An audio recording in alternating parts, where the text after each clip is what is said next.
This is part 2. We're discussing season 5, episode 1 of Stranger Things. We're talking Mike. We're talking how meta this show is. And if you didn't see part 1, I'll link it. let's just keep it rolling. Joyce is the one who goes up to her, asks if she's okay, tells her she did a really good job. Dude, the moms in this show, they're showing so much parenthood. They're showing a lot of fatherhood. We don't have one slam dunk father in this show. The closest that we get is Bob. R.I.P. I loved that man. Are you kidding? He believed Joyce. He supported her before he knew what was going on. He just said, I don't get it. I'm worried about you. But he got on board. And then he believed her before he had to see for himself. Season 1, Hopper had to see for himself first before he did that little, you were right, which was a little satisfying, but like, dude, Joyce has been right this whole freaking time, and Bob believed her, okay? And yeah, we just have all these male figures in this show being condescending and not being good fathers. We don't have any slam dunks. I do think we're going to see an arc for Hopper, and we're not going to lose him because he's wanted to die too much. We've had 3 seasons of him thinking that that's the best he can do is die for his kids, and no, sorry, you're gonna have to live for your kids and yourself and forgive yourself and learn how to be a good father and not be afraid of the potential of your children. Anyway, back to Joyce.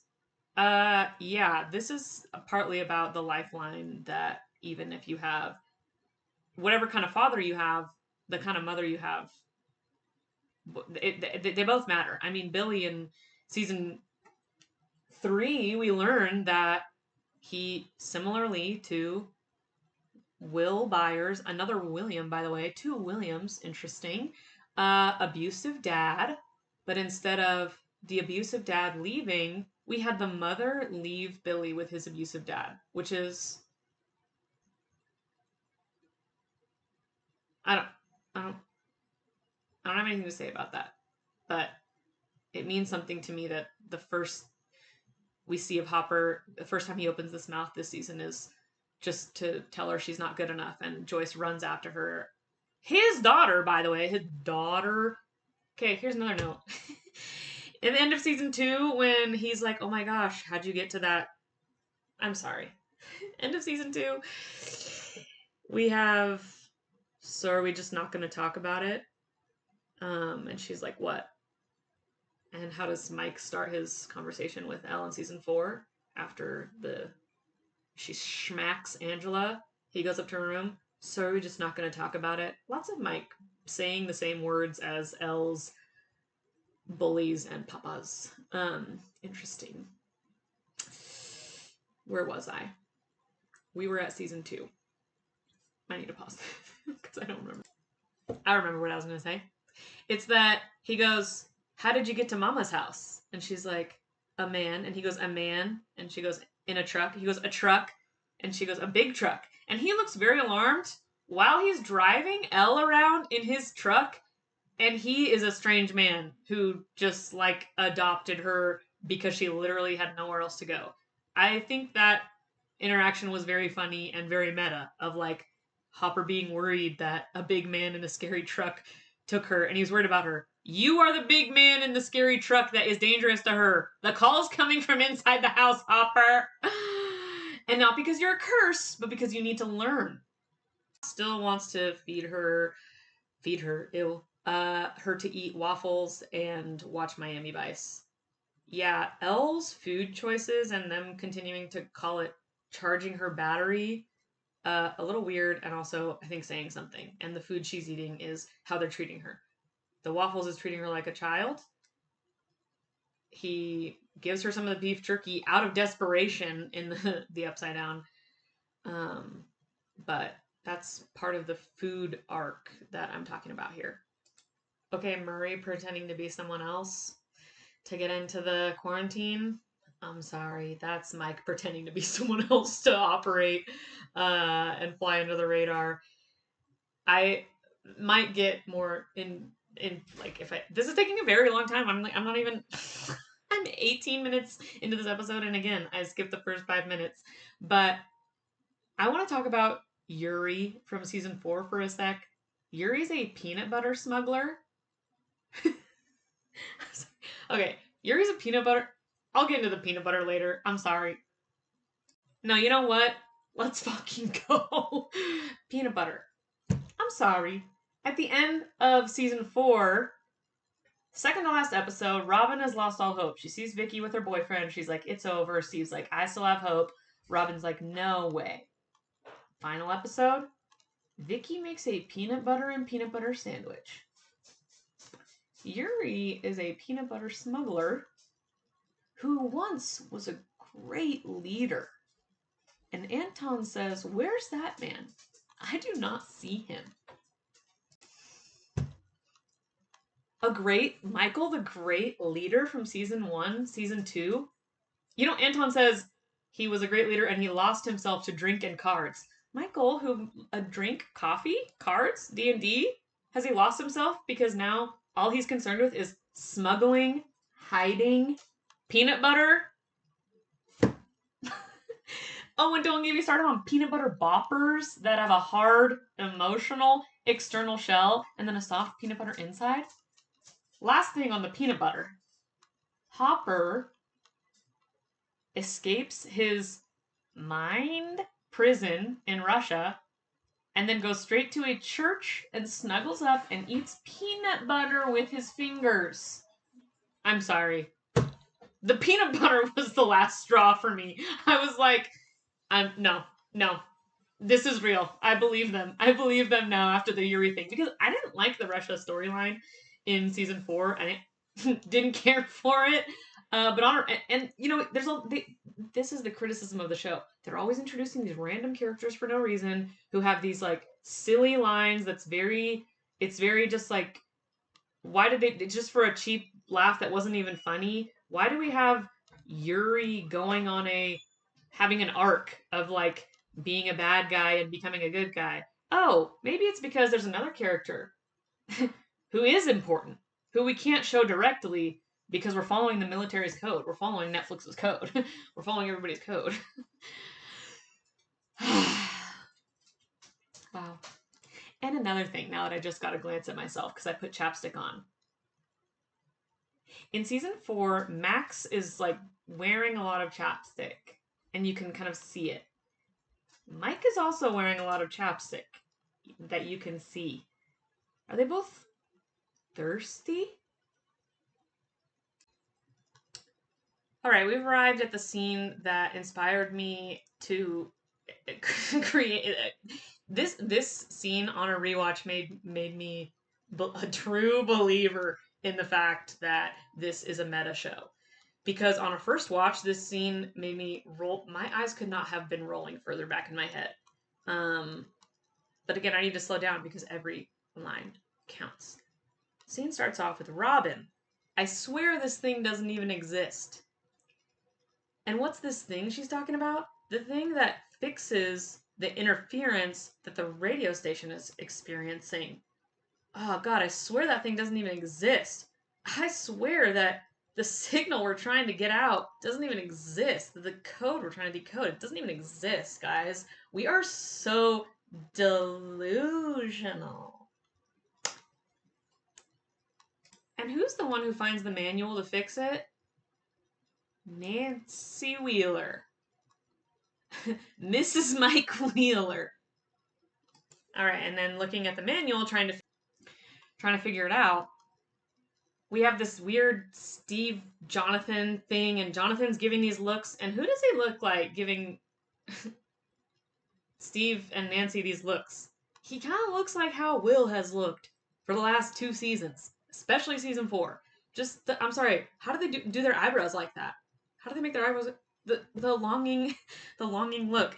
Yeah, there's just something a little funky about all this stuff. And you know what? In season 4, when this started, and this was one of my things with season 4, again, along with the Russia storyline, it was just like, why are they doing that? Do they even know their own characters? When they rekindled this whole thing with Steve and Nancy, I was like, 6 kids? Nancy? Do you even know her? the creators of the show never heard of her. And then they solve this funny little subversive, well, they reveal that it was a subversive thing with a 10-second exchange between her and Jonathan during their beautiful, I'm sorry, that was epic. The sheen, the drama, the beauty, the breaking out of the conformity, the emotional honesty and right relationship that saves them from being drowning in the goo. Stop. This show's amazing. What happens during that conversation is he says, so you could, cozy up to someone else. And all she says is, no, Steve's a great guy, but he knows what he wants and I don't. He told me he had a dream that he wanted 6 kids, and then they scoff. And they totally clear it up in 10 seconds. That whole thing that happened wasn't Nancy and Steve rekindling. They were going through something where Nancy was kind of wondering, is this what I want? Is this the best I can get? I mean, I love Jonathan and stuff. And it's not like about whether I want to leave Jonathan for Steve. It's about like, I was with Steve. Steve represents this safe life. She's going through the thing that Jonathan accused her of going through in season 1. And not because she's regressing, but that's what life is like when you live in a society and you have no 0 to 1% role models of what your life could look like. So, and then Steve, you know what he's doing? He's re-clinging to Nancy when he knows that's not for him anyway. Or not anyway, but he knows that Nancy's not for him as well. What he's doing is trying to fill the gap that his best friend left. Dustin's spending a lot of more time with these new friends he has, especially with Eddie, and Steve is jealous and misses his friend, and he's trying to fill that friendship hole with romance. And that's a story that we rarely see, people. That the action hero stars, action hero Steve, action hero Nancy, are questioning whether they should be together out of a sense of conformity and agreeing and choosing. No, we don't need that. And that being the, why did I start talking about this? Give me a sec. Oh yeah, an actual scene is happening between the 3 of them, so let's get to that. Okay, so again, this is the scene, y'all. This is the crux of this video. Them racing up this GD tower. Now, what did I say before? The squawk represents Stranger Things, and Hawkins is the audience. And the squawk is having an issue where the signal is down. They can't broadcast, and they have to fix it. And the thing they have to fix is at the top of the tower. They have to fix this thing to get the signal out. Now, here we have a character that mirrors Will, Nancy, and these 2 people. Jonathan, who represents Will, and Steve, who represents Elle.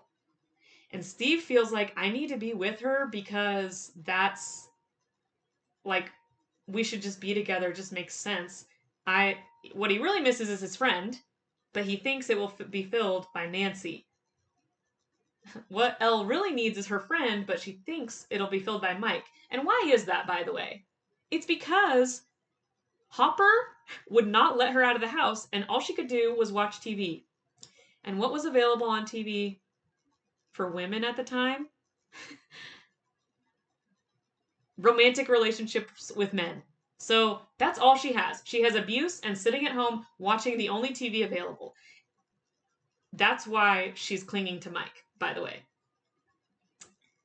That's why I believe so deeply that that's what the story this show is trying to tell. They're trying to give people who grew up seeing only one thing on TV. They want to show those people, they want to give those people a TV show that they can watch and not be shown, not be put in a box by the TV that they're watching. Now, Jonathan has never been this like, oh, I'm competing thing. You know, Steve thinks he needs Nancy. Now Jonathan all of a sudden is threatened by Steve. He shouldn't be. We learned that later. We learned that in episode 6. He doesn't need to be threatened by Steve. And honestly, Nancy and Robin are both rolling their eyes. But Jonathan is like feeling very insecure about his own issues with Nancy, his own issues with himself, his own problems that he all of a sudden is dragged into the race. And in fact, I actually don't even know that Steve quite represents Okay, it's like Steve represents my Levins. I'm sorry, I'm going there. I said the ship name. Jonathan represents Bylers, and they're on a race to the top of the signal tower. This is so meta. They know we're all watching, and there's plenty of people who claim I don't watch this show for the ships. I don't know what you watch this show for the supernatural element. The supernatural element of this show is like the least that's like the most cheesy part. Like it's good, but it's good because of what it's representing about the relationships. So people who claim they don't watch it for the relationships, I think they probably mean they don't watch it for the romantic relationships, but whatever. The people creating this show understand that there is a ship war that is taking over the fandom. And what many people are saying who don't consider themselves a part of this ship war are, God, this ship war is ruining this show. I just want it to be over. You know how I felt watching that scene? This ship war, this this competition between Steve and Jonathan is very annoying and ruining this show. You just you if you're watching, you're a genius. And I see you before the finale. Because you know what else we find out from this scene, based on what Nancy and Jonathan go through in episode 6, is that that's actually not even what's happening here. It's not a love triangle, because a love triangle ends with someone having unrequited love. And I do not think this show is showing anyone with unrequited love. There's, except, well, okay, not in this season, not in the penultimate. We've shown it. Dustin and Max. And we showed him Ghetto, like, move on, you know? And it didn't, no one's like justice for Dustin for not getting Max. It's a part of growing up. But what we have with our supposed two love triangles, Nancy, Steve, Jonathan, they show that this is not a love triangle at all. It was people who were grasping at one relationship when they were having issues with another. And what they had to do was address the issues with that actual relationship instead of just grasp at another. The same thing is going to unfold between our main three in the finale. We're not going to see Will have unrequited love. We are also not going to see Elle have unrequited love. We're going to see each of them be honest emotionally and all be in right relationship with one another when they are honest about what they have to give and what they have to receive. And it's going to be so beautiful. I'm sorry. AKA a job for good old Steve Harrington. And Robin says, "What? No third person, please. No third person, please?" I'm losing my mind. Or I'm gaining it, because what? Steve says he's 1/4 monkey, and 11L, our precious angel, gets treated like a pet, a caged animal, for basically this entire show. Disgusting! But the finale's gonna be, they're gonna pay it off. Our sweet Elle is going to be, get everything she needs. And side note about Elle in this season, I love seeing a woman on screen without eye makeup. I love seeing a woman on screen with eye makeup. I just see plenty. I get that there's like a stage aspect, but, you know, and that's the hard thing about showing something. I think this is also a microcosm. It's like, oh, so you hate eye makeup on screen? That's what people sound like if you say if you're rooting for the love story at the center of this show. Oh, why do they all have to be gay? They don't. This one is. Listen, wear eye makeup. I will watch it. I will love it. But if you do something that is rarely shown, that I also really love, I will really love that. I loved every time Elle was on screen. For that reason. I mean, there was an emotional flatness that I believe in my heart of hearts is a character choice and not what it is accused of being, which is getting work done. that doesn't. She's an actor who in real life has expressions and is quite expressive, especially positive expressions, and we barely see Elle make a positive expression. I don't buy it. I don't buy it, and I think it's sorry, I think it's rude. I think it's rude for people to be like, these people can't act, you know? And okay, that it also shows the patience that these people have and the thing that they agreed and that they have created, which is agreeing to go through so much criticism of bad writing, that show sucks. And as someone who has gotten really into this show, every time I try to tell my friends about it, my loved ones who are very smart, and I don't think they're just blowing me off, but it's like I think you're giving them way too much credit. Stephanie, that would be cool. I think you're giving them way too much credit.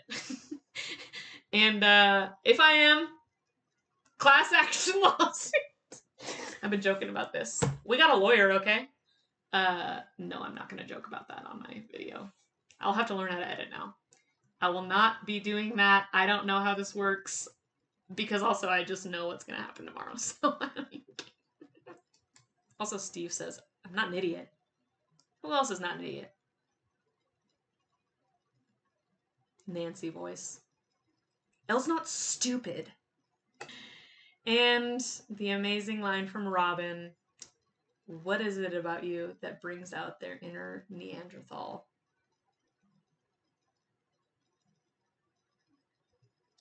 Mike Wheeler. Paging Mike Wheeler.